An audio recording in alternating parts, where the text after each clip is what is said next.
ಹ್ಞೂ ನಮಸ್ಕಾರ ಎಲ್ಲ ರೈತರಿಗೆ. ನಾವು ಇವತ್ತು ನೆಕ್ಸಸ್ ರಿಲೇಷನ್ ಕಂಪ್ನಿಯಿಂದ ಬಂದಿದ್ದೀವಿ ರೀ. ಇಲ್ಲಿ ಕುಲವಳ್ಳಿ ಗ್ರಾಮಕ್ಕೆ ಬಂದಿದ್ದೀವಿ. ರೈತರಿಗೆ ಒಬ್ರಿಗೆ ಏನೈತಿ ಕಿಟ್ ಕೊಟ್ಟಿದ್ದೀವಿ.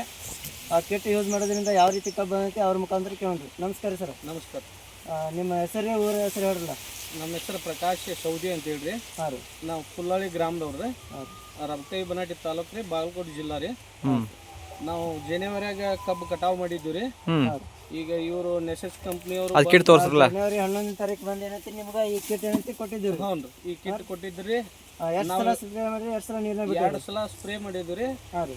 ಈಗ 2 ಸಲ ಏನೈತಿ ನೀರಾಗಿ ಬಿಟ್ಟದ್ದು. ಆ ಥರ ನೀರ ಬಿಟ್ಟದು. ಹ್ಞೂ ರೀ. ಓಕೆ. ಮತ್ತು ಸರ್ಕಾರಿ ಗೊಬ್ಬರ ಏನು ಕೊಟ್ಟಿಲ್ಲ ರೀ. ಹಾಂ ಇನ್ನು ಕೊಡೋರು ಇದ್ದೀವಿ ರೀ.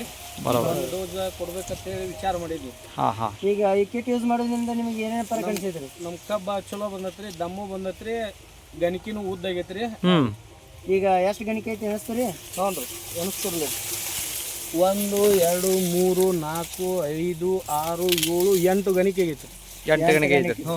ಬರೋಬರಿ ದಪ್ಪ 11ನೇ ತಾರೀಕು ಕಬ್ಬ ಕಡ್ದಿದ್ವಿ ರೀ. ಹಾಂ ಇವತ್ತು ಡೇಟ್ ರೀ. ಇವತ್ತು 29 ಐತಿ ರೀ. ಇವತ್ತು ಮೇ 29 ಮೇ 2025 ರೀ. ಹಾಂ ಅದಕ್ಕೆ ನಮ್ಗೆ ಇದು ಎಲ್ಲರೂ ರೈತರು ಈ ಕಂಪ್ನಿದ ಔಷಧನ ಯೂಸ್ ಕಿಟ್ ಮಾಡಿ ತೋರಿಸ್ರಲ್ಲ. ಹಾಂ ರೀ. ಆಗ ಒಳ್ಳೆ ಫಲವತ್ತತೆಯನ್ನು ರೈತರಿಗೆ ಹಾಂ ಕೊಡ್ತೈತಿ. ಹಾಂ ಹಾಂ ಹಾಂ ಅದಕ್ಕಾಗಿ ನೀವು ಎಲ್ಲ ರೈತರು ಏನೈತಿ ಈ ಕಂಪ್ನಿದ ಔಷಧನ ಯೂಸ್ ಮಾಡ್ರಿ ಅಂತ ನಾ ಹೇಳ್ತೀನಿ. Okay okay. ನಮಸ್ಕಾರ. ನಮಸ್ಕಾರ.